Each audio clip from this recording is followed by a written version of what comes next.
আগুন শুধু একটা কারখানাকে পোড়ায় না, কখনো কখনো একটা আগুন আমাদের ঘুম ভাঙায়, আমাদের চোখ খুলে দেয়। রুবি হাসপাতালের পিছনে আনন্দপুরে আগুন লেগেছিল। খবরের কাগজে কয়েক লাইনের খবর, টিভির পর্দায় কিছু ধোঁয়া, কিছু জল, কিছু ছাই। কিন্তু ছায়ের নিচে চাপা পড়ে গেছে কিছু স্বপ্ন, কিছু অচেনা মুখ, আর কিছু প্রশ্ন, যেগুলোর উত্তর আমরা প্রায় এড়িয়ে যাই। এই ভিডিও আগুন নিয়ে নয়, এই ভিডিও কাউকে অভিযুক্ত করতেও আসেনি। এই ভিডিও একটা আয়না, যেখানে আমরা সবাই একটু করে নিজেদের দেখতে পাই। যেখানে মানুষ থাকে, যেখানে রাতের পর রাত শ্রমিক কাজ করে, সেখানে কি নিরাপত্তা ছাড়া কাজ চলতে পারে? একটা প্রশ্ন খুব সাধারণ, কিন্তু খুব অস্বস্তিকর।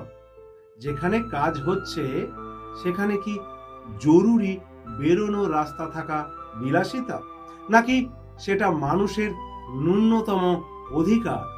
আমরা সবাই জানি নিরাপত্তা মানে শুধু কাগজে সই করা লাইসেন্স নয়।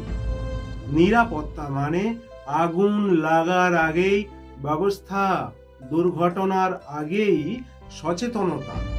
কিন্তু বাস্তবে কি হয়? দুর্ঘটনা হঠাৎ ঘটে, কিন্তু অব্যবস্থা হঠাৎ তৈরি হয় না। এটা দিনে দিনে জমতে থাকে। অল্প ছাড়, অল্প অবহেলা, আর কিচ্ছু হবে না, এই মানসিকতা দিয়ে এই ঘটনায় কেউ একজন দায়ী। এটা বললে হয়তো আমরা একটু স্বস্তি পাবো, কিন্তু সত্যিটা আরো কঠিন। এই ঘটনায় প্রশ্নের মুখে দাঁড়িয়েছে আমাদের পুরো সিস্টেম। কারণ সিস্টেম ঠিক থাকলে একটা দরজা বন্ধ থাকতো না, একটা পথ আটকে থাকতো না, একটা প্রাণও এমন ভাবে আটকে পড়তো না।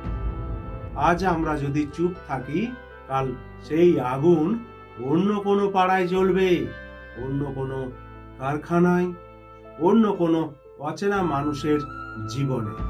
আজ যদি আমরা প্রশ্ন না করি, আগুন লাগার আগে কি দেখা উচিত ছিল, তাহলে আগুন লাগার পর শুধু সংখ্যা গোনা ছাড়া আর কিছুই থাকবে না আমাদের কাছে। কয়েকটা সংখ্যা, কয়েকটা রিপোর্ট, আর কিছু পরিবার যাদের জীবন আর আগের মতো থাকবে না। এই ভিডিও কারো বিরুদ্ধে নয়, এই ভিডিও একটা অনুরোধ।